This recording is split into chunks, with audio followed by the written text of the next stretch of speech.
Hello, everyone, and welcome to the regular meeting of Geneva School District 304 for Monday, February 10th of 2025. Bonnie, could you call the roll? Paul Redlinski. Aye. Molly Ansari. Here. Stephanie Bellino. Here. Larry Kabine. Here. Dan Troy will be joining us later. Jackie Ford. Here. And Willard Brooks is absent this evening. The next item on the agenda is the pledge. If you'll arise, our wonderful dancers will lead us in the pledge. Ladies?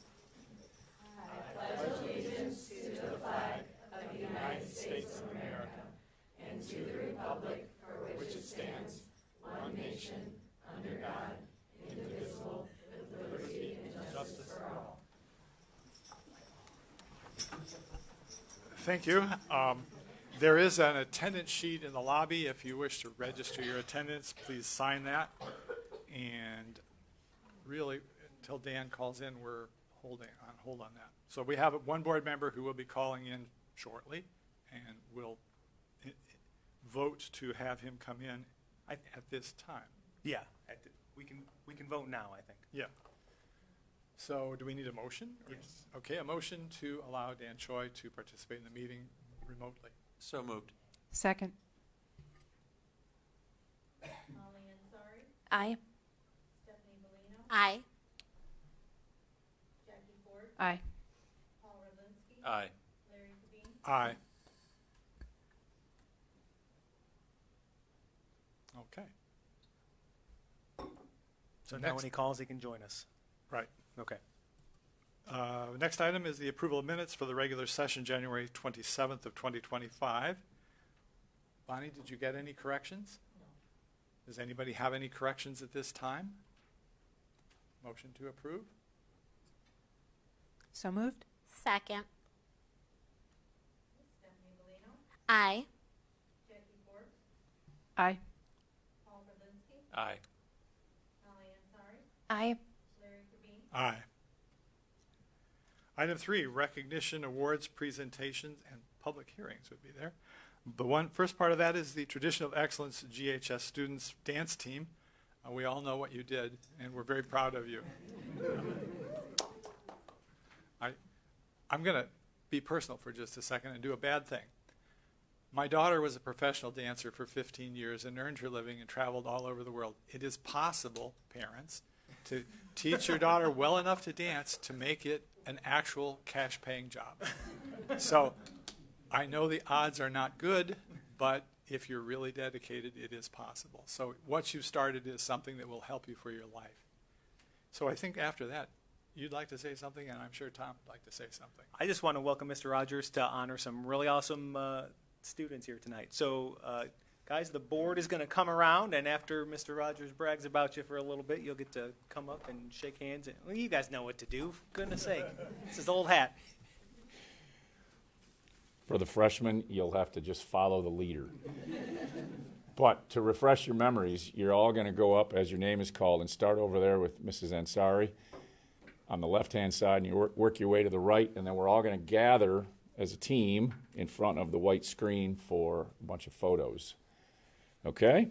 So thank you very much to the board and Dr. Barrett for this opportunity to honor the 2025 IHSA Class 2A State Championship Dance Team. Way to go, girls.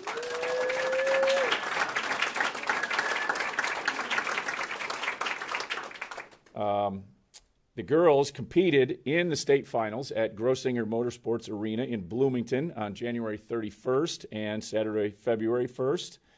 And I'm standing here reflecting on 1 year ago, where I think I had to play counselor, quite frankly, where we had to talk about how fortunate you all are to be bringing home a trophy and how many schools don't ever get to experience that. And I have to tell you, Dr. Barrett and I were driving down to the state finals this year and kept, on numerous occasions, said, "Oh, I really hope they win." We didn't want to have to play counselor again. So we were probably, well, no, there's no way we were more excited than you watching you when the announcement was made. But I can assure you, we were very excited as well, because it meant that we just got to celebrate and tell you how great you were. So let's meet the state championship team, and then I will share some fantastic statistics about this group as well. Starting with Brennan Anson.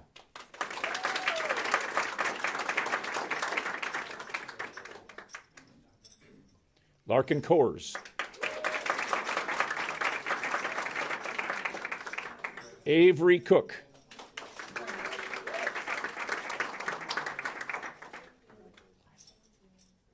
Mila Costello.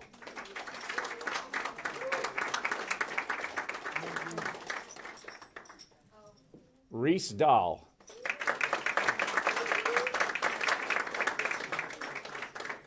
Tatum Dahl. Elise Frick.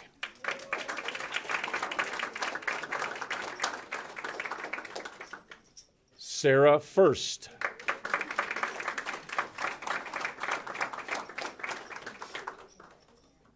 Melanie Goodfellow. Brooklyn Graham.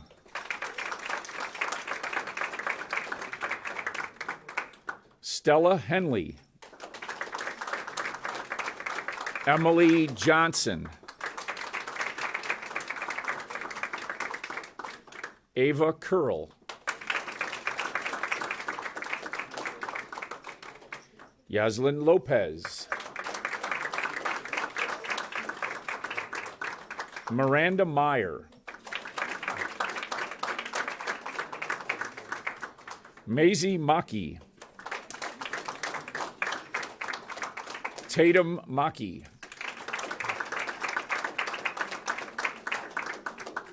Reagan Parrots.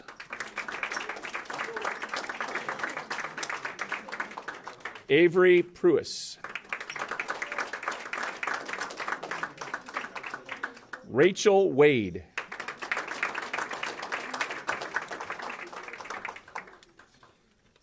And congratulations to our head coach, Amy Van Wegenen.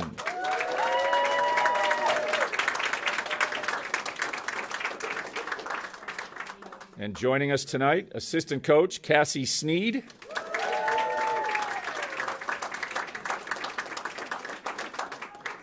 And we also want to thank our JV coach, Bree Dowell.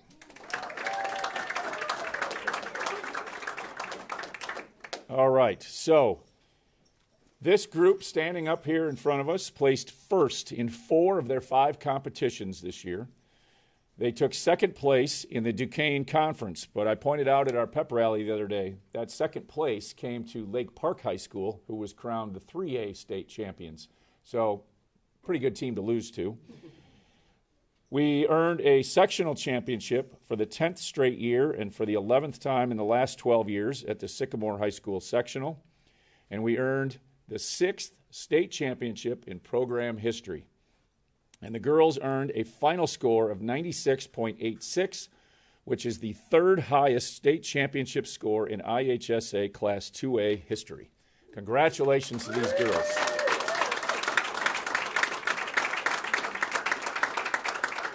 And now, Mr. Baker, are you the photographer tonight? All right, so we'll take one official photo. So we're hoping, could I have everybody shift this way so we're kind of centered on the thing? And parents, in just a moment, if you want to get up and take pictures, feel free once we get an official photo taken. Everybody can see me?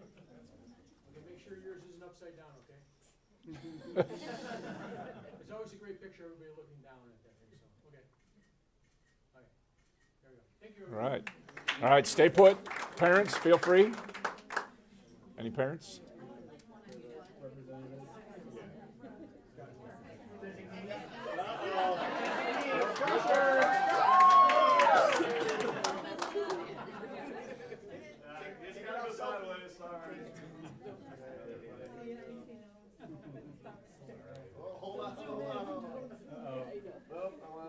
We got an update.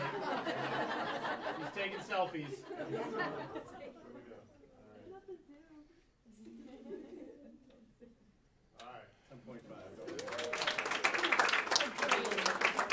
I honestly think that was just a stall tactic because they don't want the fun to end, right? So we don't want the fun to end either, girls. Thank you very much for a thrilling experience, and congratulations to all of you, especially our seniors, on an amazing high school career. And we look forward to more success with the girls who will be joining again next year. So thank you and congratulations, everybody. Congratulations, parents.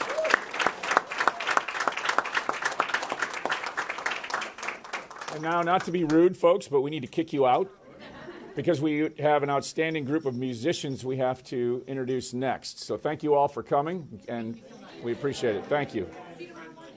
That's right. Oh, that's right. Hold on. Before we go, sorry, I bet the board probably doesn't realize this. Thank you. Tomorrow morning, WGN is going to be at Geneva High School featuring our state championship dance team between, I believe, 6:50 from 7 a.m., I think, until 10 a.m. They're running their morning show and featuring the girls at various times throughout the morning, live from Mac Olson Gym at Geneva High School. So tune in to WGN. Thanks for that reminder. Sorry, I meant to mention that.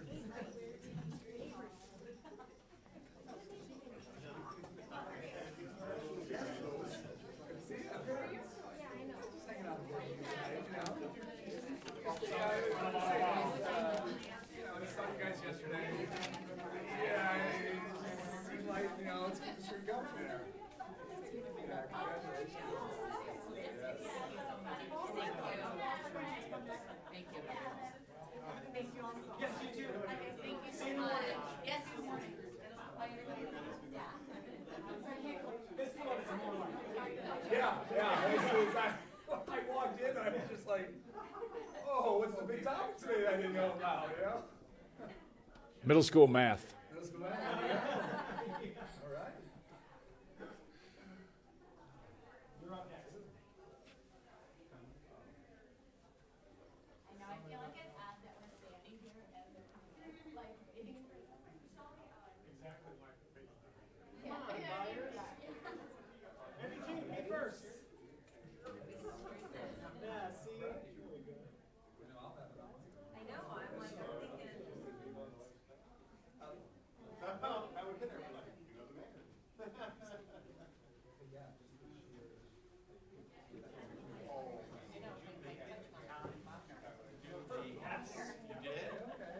Yes, there's a live camera, so I'll tell you how fast that goes. You did it in plenty of time.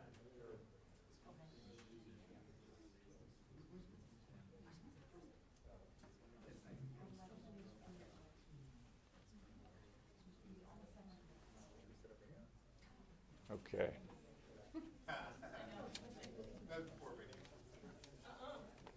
All right. The next outstanding group we would like to recognize this evening are the Geneva High School students who represented Geneva High School at the Illinois Music Educators Association Conference and Music Festival in Peoria, also on July 31st and February 1st. First, and I don't think pardon me? What did I say? July. How'd that come up? I guess it was that sunshine today. Oh, wow. I don't know where that came from. January and February. I apologize. I don't believe he was able to join us, but our first musician tonight is James Lusk, who was in the All-State Honors Band and was first chair bassoon at the Illinois Music Educators Association Festival. So congratulations to James Lusk.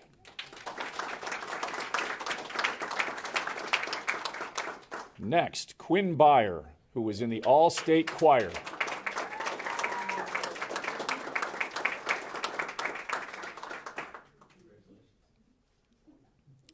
Griffin Egan in the All-State Orchestra.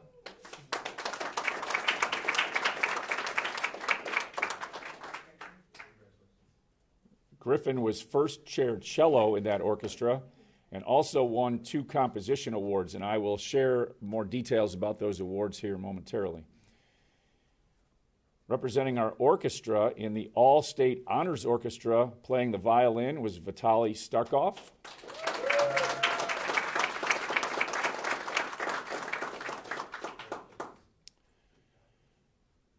And earning honorable mention in the composition competition was Annalise Rothar.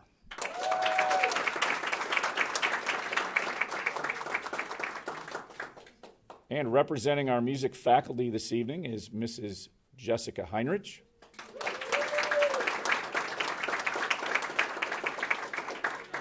Jessica is the GHS choir director. And Mrs. Heinrich, if you would please stay up in front of the screen, and musicians, would you please join Mrs. Heinrich, please, up in front of the white screen for a photo. But before we take the photo, Mr. Baker, let me just explain a little bit about how these musicians got to their amazing status in Peoria. Each year, musicians are given an opportunity to submit auditions to the District 9 ILMEA Music Festival and judges, and they were chosen to advance to that District 9 festival. As a result of their talents at that District 9 festival, they then advanced to the state festival and state conference in Peoria.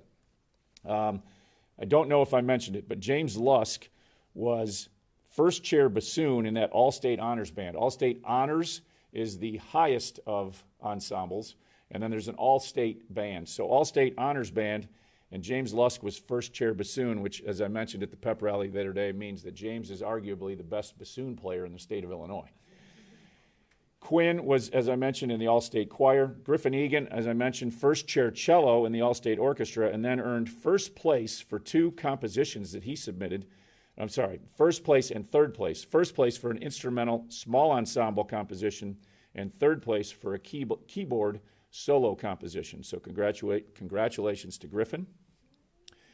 And then Annalise earned honorable mention for a senior vocal ensemble in the composition category as well. So these are amazing musicians who did a great job of representing Geneva High School in Peoria at the Illinois Music Educators Conference. Congratulations to all of you.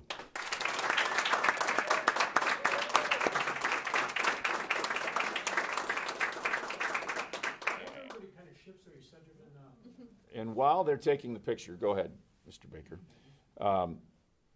Mrs. Heinrich is here to receive her award, but I want to also thank Mr. Shipton and Mr. Carter, our two outstanding band directors, and Ms. Halverson, our wonderful orchestra director as well. All four of these music educators have really, I'm assuming, deserve a lot of credit for the accomplishments of these amazing musicians and all of the other musicians who do such a great job at GHS as well. So thank you all for being here, and congratulations again. Parents, you want to get a picture before they... Yes, parents, feel free. Yeah, you can stay in that one too.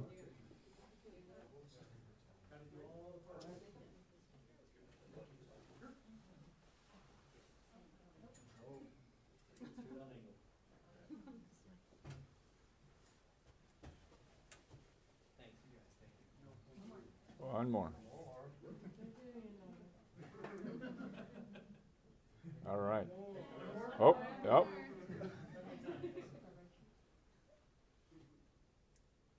Anybody else?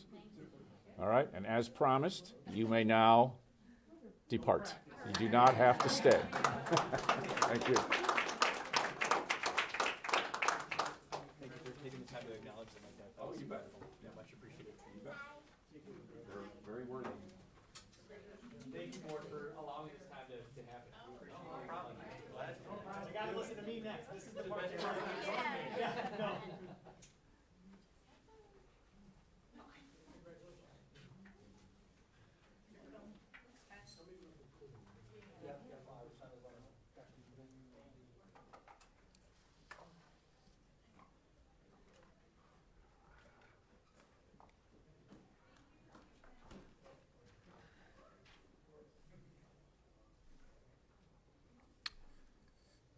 Okay, now is the time for public comments. Anyone care to comment? Bonnie, anybody leave a message? Ladies, gentlemen, any response? No? I can't entice you? Yeah, they normally look at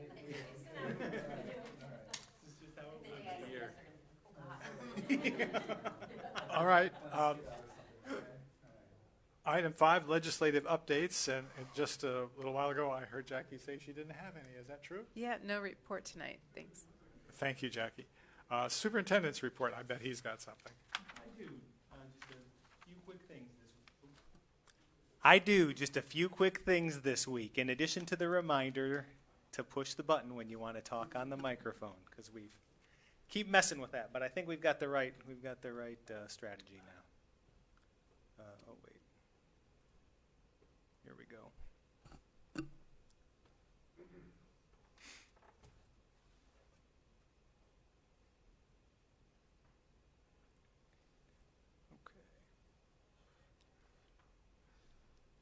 All right, so as I shared, just a few quick things this week. First, we talked about this a little bit in the Finance Committee meeting earlier, but just wanted to have an opportunity for the whole board to discuss this. As you know, typically our plan, we have our board Finance Committee meetings before a board meeting, a full board meeting each month, and we have a policy committee meeting before a full board meeting each month. Historically, we have done finance before the first meeting and policy before the second meeting. Our proposal for next year, and the dates are we're just starting to put the dates together. The Finance Committee discussed their dates for next year. Our proposal for next year would be to have the policy committee flip-flop basically, and have the policy committee meet before the first full board meeting of the month, and have the finance committee meet before the second full meeting of the month. The rationale for this is better alignment with some of our financial processes and timelines. Todd could maybe give you a little more background, but the main idea is with our treasurer's report and some stuff like that, it seems like it makes more sense to go to finance in the second half of the month than the first half of the month. So did I basically get that right, Todd? That's correct. Okay. Thank you. So there are proposed dates for the Finance Committee meeting that we'll be talking about later in the meeting, and just wanted to give some context to the board and the community for why we were proposing that switch. Fair enough? Okay. In addition, I just wanted to follow up and give you a little bit of information.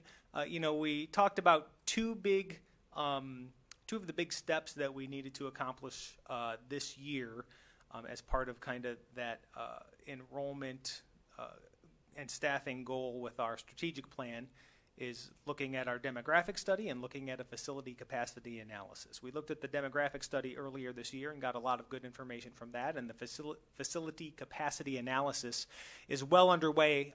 We're not quite there yet, but I felt it was important to just give a little bit of an update.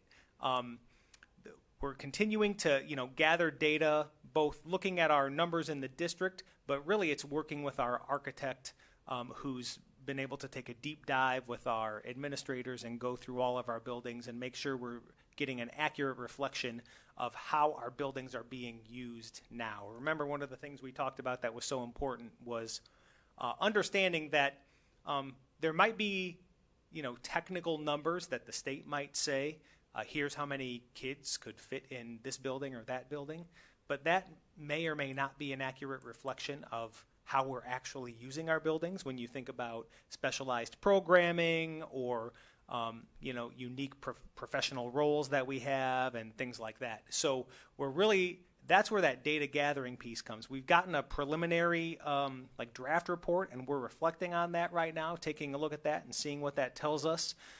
We've given some feedback to the architect who helped us put that together, said we need to see this a little more clearly, or this information needs to be a little easier to understand, so we can go and share this out in a report that's going to be forthcoming. So that draft report, we've gone through it. We're developing that formal draft report, and it's going to be forthcoming to the board. And I think that's going to be that next big piece that's going to help us start to, reflect and think about what we need to do for the future. And then the last thing I just wanted to highlight, when we saw a little bit of this with some great students who were here for two really awesome and unique different things, right?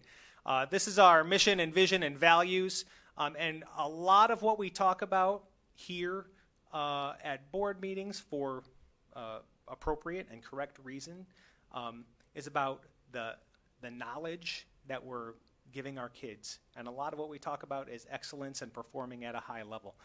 But every day there's myriad ways that we're trying to give our kids skills that they're going to need that aren't just academic, that they're going to need out in this life, right? Trying to help our kids take on some of those personal qualities and what you might call non-cognitive skills or executive functioning skills, or interpersonal skills that they're going to need out in this life. We want them to be prepared to go, work and live in a world that has all sorts of different people with all sorts of different backgrounds and experiences. And I think this last one is really important. We want kids to be empowered. And when we think about that, it's that they're engaged in valuable work, not going through the motions on something, not just doing something because they feel like they have to, but engaged in something that's valuable. And I think while this is it's a cornerstone of all we do, and I know something that happens in all of our classrooms every day. Our teachers are working on that, but I think one of the things that our district does really great is there are myriad opportunities for kids to do that stuff outside of the classroom too. And all those things that happen outside of the classroom they're building all those same things for kids that we really want them to have in terms of that empowerment, in terms of, connecting with diverse and unique people, building all those, executive functioning and interpersonal skills that they have to go be successful in life. And just recently, pretty much since the last meeting, right, saw our dance team, how hard those kids work to be able to get to that level. Are they engaged in valuable work? Heck yeah, they are. Those kids are not just going through the motions, right? Watching the play recently, went to a jazz concert with our kids. I saw some of our middle school teams competing against each other. The Virtual Enterprises program, I was able to connect with those kids and purchase some of their virtual projects. And I don't want to steal thunder because I'm sure somebody's going to talk about this later, but our Special Olympics Unified Team event, all of those things that we're doing, those are a lot of that's outside of the school day, but it's really hitting all those things. And I just think it's important to acknowledge how much effort goes into that stuff happening for our kids. That's all I had. Thank you, Andy.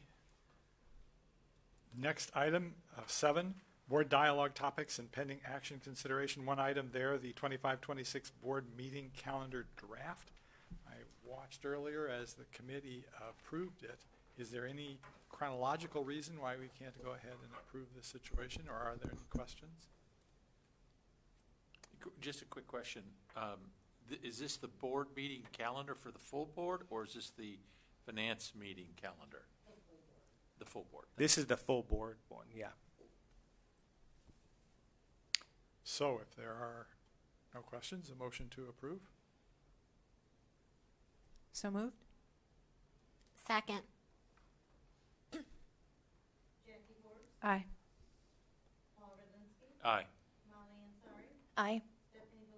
Aye. Aye.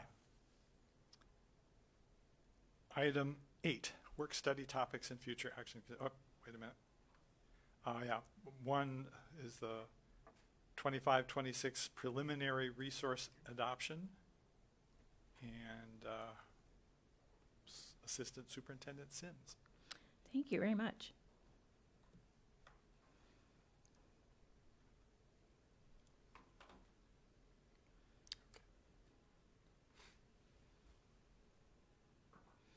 All right. As we move into the new calendar year, we also start to move into the new school year and the processes that need to occur for us to be ready. And so one of those is to bring to the board some information from all 3 of our levels as it relates to curriculum or resources they may need for the next year. Typically, we just share with you the document I shared with you in larger format tonight, but sent with the packet, what the high school might be looking for. But I thought it might be valuable to share this evening from all 3 of our levels, kind of what we're thinking about for next year and what might be occurring for next year. So starting with our elementary, as you are aware, we've done some presentations on some of the things we've been putting into place. First of all, as we were understanding and learning about the new ways to, teach reading and literacy development at the elementary level, but then also as of last January, what came out in the Illinois Literacy Plan. So in that timeline that we have adopted an interactive read aloud in K-5, and if you remember, that's that opportunity for 15 minutes a day where our teachers are reading an above grade level text with very specific questions to ask Not only will that work on that oracy that is part of that Illinois literacy plan, but it's also going to work on that oral language development. It'll tap into students' listening comprehension. Actually, at an upcoming board meeting, we'll have some staff hopefully come and share and model that for you. We've also adopted a phonics program in our K1 and 2 classrooms called Really Great Reading. That is in its second year of implementation. And in our intermediate classrooms, 3rd, 4th, and 5th, we've adopted a word wisdom program, which is just attacking multisyllabic words with prefixes, suffixes, Greek and Latin roots, and that's in its second year of implementation. What we put into place for the first year of implementation this year was something that was district created that was aligned to all of the components of language comprehension and word recognition.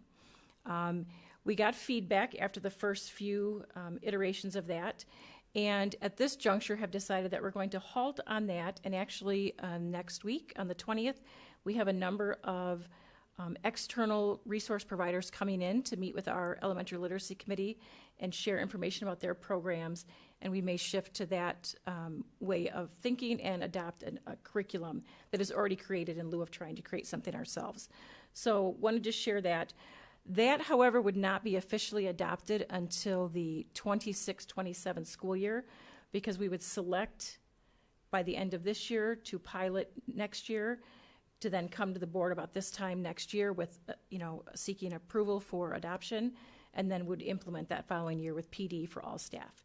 And then the hope also is that for those classroom teachers that are piloting, that they can assist with that implementation with their buildings as well. So that's where we are at with elementary. The responsive time has stayed the same. It's that other 45-minute half of that block where teachers are just responding to the individual and small group needs of their students in their classrooms.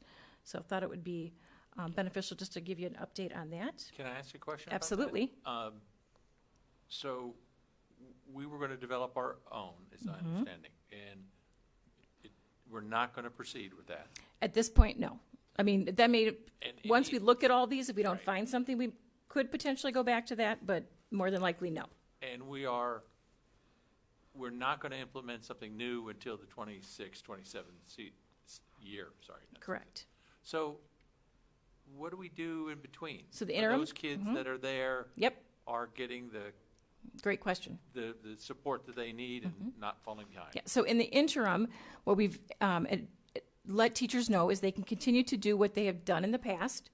When we started this, we said don't get rid of any materials, don't discard anything. The one thing we are asking, though, is that at least 20 minutes of that time that they're exposed to a grade level text, that all students are exposed to that. So the resource that we created, that we started with, we still have the textbooks for that. So as of right now, one of our elementary schools have asked for those textbooks. So they'll have those for their use this year and next year, and that would give that opportunity for each student to have 2 paired texts throughout at least a full semester of on-grade level text. And then there are other resources, as I said, that they've had that they can use. Some of them have the old Basil from 2007 that they're using, and then we have very robust literacy closets that they can choose grade level text from to use in their classrooms. Thank you. I should have added that, Paul. Good question. Any other questions about elementary before I?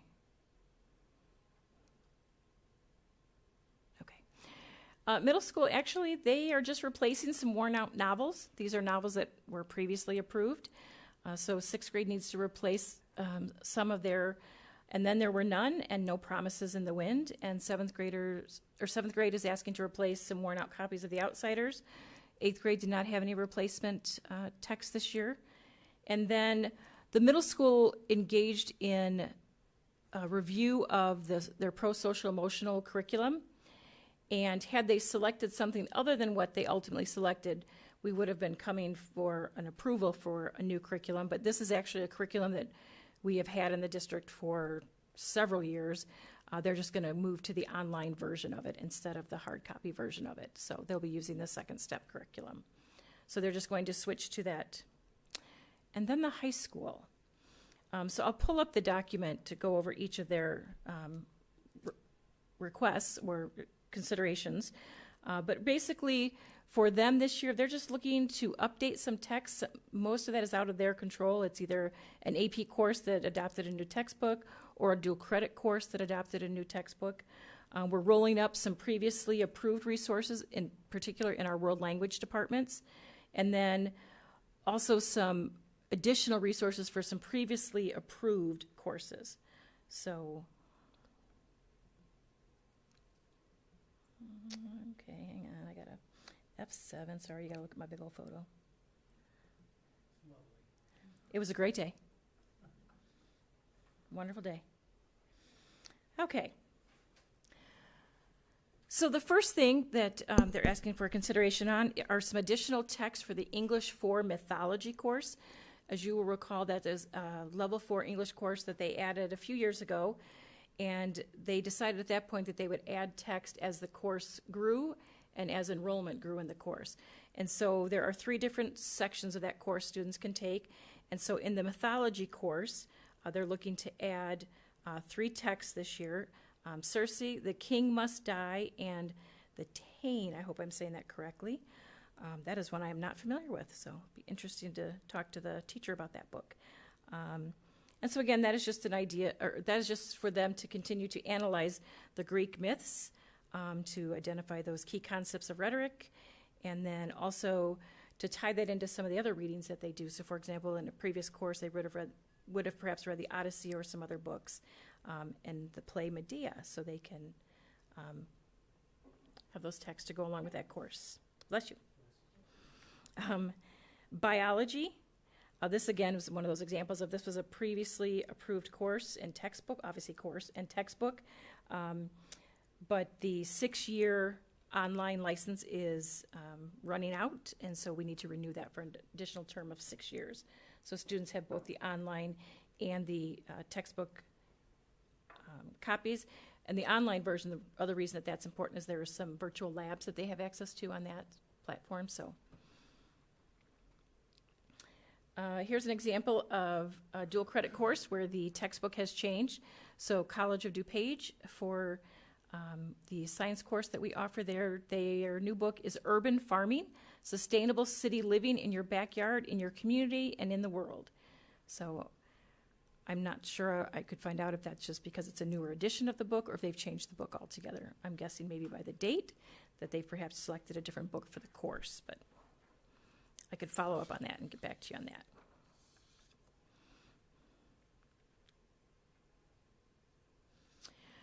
AP Human Geography.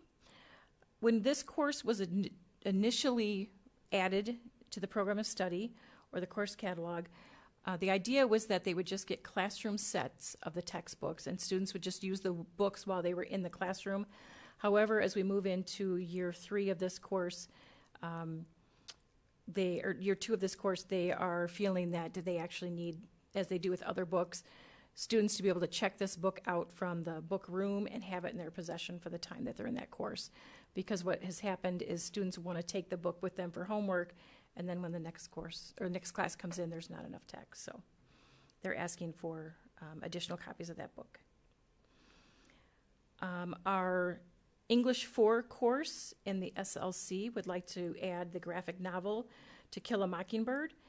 They too shared that this could be a compare contrast between some excerpts from the real text or the textbook. So they're asking for that as a consideration for that course. And then the 2 world language requests, those are just roll-ups. It was already approved that they would get new textbooks. The decision was just made to go year by year to kind of spread that cost out. So our French program is ready for the French 2 and French 2 honors for that level to be purchased. And then in Spanish, they are ready for level 4 for Spanish 4 and Spanish 4 honors. So all totaled, their best estimate at this time is $30,238 for the purchase of all of those materials that the high school is looking for approval on. Any questions on any of that? So to clarify, Shawnette, these will now be on public display technically, right, for the next Correct. month, and Yes. we have another meeting In 2 two weeks? meetings technically, right? So Mhm. another meeting in 2 weeks. If there were questions or comments Correct. folks from the public wanted to make, they could come do that at our next meeting, and then we Mhm. wouldn't ask the board to take a vote on this until Until the the following. following meeting Mhm. in March. Is that right? Correct. Okay, thank you. Any other questions? All right, thank you. Okay.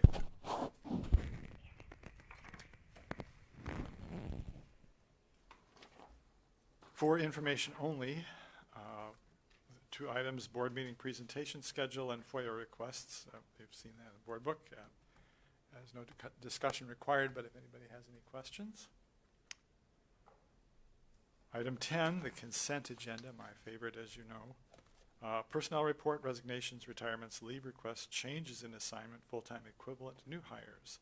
Item 2, gift, grants, and bequests, $1,500 from the parents of James Lusk for the GHS Robotic Club. Item 3, Vision 2030 resolution. Item 4, request to purchase $39,228.25 Deltamation Imaging Services for the digitization of student records. And item 5 is technology, which probably is a little vague. Any questions or discussion? A motion to approve? So moved. Second. Aye. Aye. Aye. Aye. Aye. I do have a little regret that Willard isn't here because I'm sure he'll want to see some of those. We'll look forward to that. Next That's why item. we have a couple meetings. Exactly. Next is board member comments. Normally I'd start with Dan, so this time I'm going to start with Molly.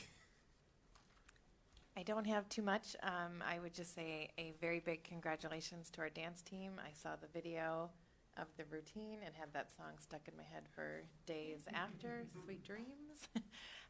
They were amazing. If you have not seen the video of their performance, please do.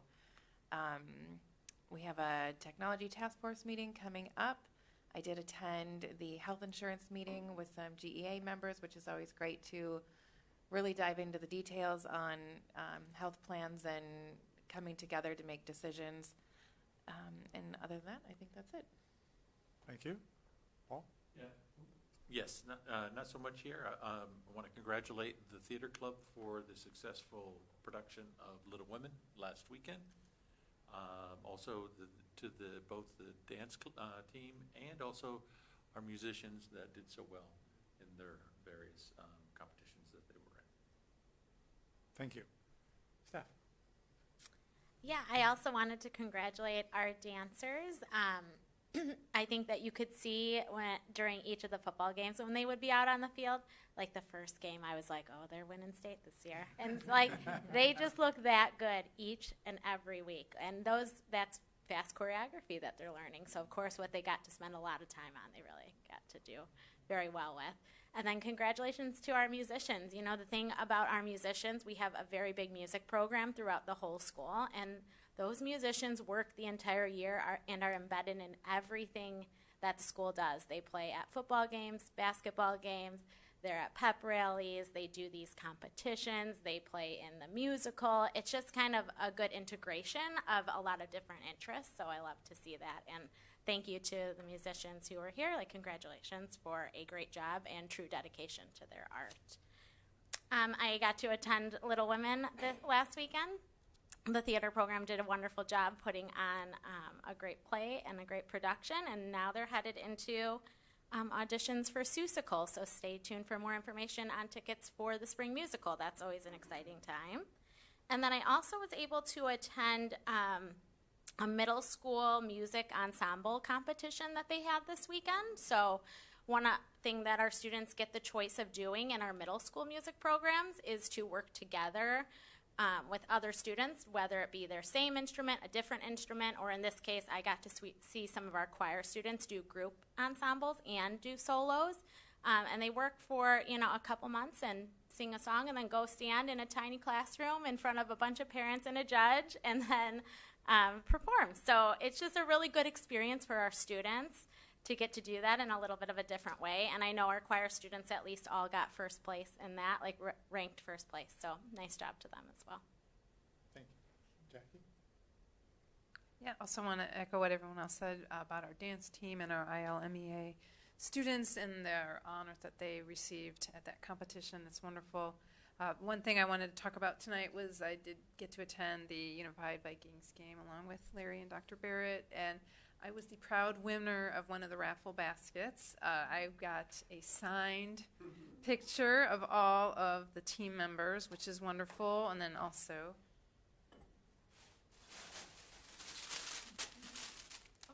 I didn't want to rattle on the microphone. I got a signed basketball by all of the team members. It really was a wonderful night. Our community came out again and supported the team. Our other community members donated items for the raffle baskets. There was quite a number of things that you could put your tickets in for, and it was great to see. I think those kids had a wonderful time that night, just to have everyone together. I think our varsity boys and girls teams had a fun time out there too, playing against them. There were actually some boos when they were scoring against our Unified Vikings team. It was quite funny. But yeah, I think everybody had a great time that night. A lot of great pictures were taken, and I was just proud to be part of that. So I wanted to bring in the ball and show everybody and my other treasures that I got. And that's all I have. Thank you very much. Well, let's see. Molly and I were at the health committee meeting, and I have to say that that's an impressive effort that people make to see to it that we're getting reasonable and fairly, objectively sourced health care, and the choices that are available are competitive cost-wise and everything. Everybody deserves a pat on the back for their good work. Of course, I did go to the basketball game. It was way more interesting and fun than the Super Bowl. So we'll kind of leave that at that, I guess. The IASB would like to give us an award for their governance recognition, and they'd like to do that at their regional meeting, which I think is in Rockford, but I'm not sure, later this month. I'm not able to attend. I'm going skiing. I know you're all sorry. But if someone would be willing to attend to accept that for us, I would be very grateful. If not, we'll probably get it in the mail. That should about cover all that I have to say. All in all, it's been a great period of days, weeks. The school has acquitted itself well, and I think that things are going well. So thanks for that. Notice is an announcement. There aren't any at this time, so we face executive session. And I get to read just a little tiny bit here. Executive session to consider matters pertaining to appointment, employment, compensation, or discipline or performance of specific employee groups, student disciplinary cases, discussion of minutes of meetings lawfully closed under the Open Meetings Act, whether for purposes of approval by the body or minutes or semi-annual review of the minutes as mandated by section, and there's about 12 letters there. So with that in mind, we need a motion to go into executive session. So moved. Second. Aye. Aye. Aye. Aye. Aye. Okay, we'll take a 5-minute recess, and then we will resume in executive session.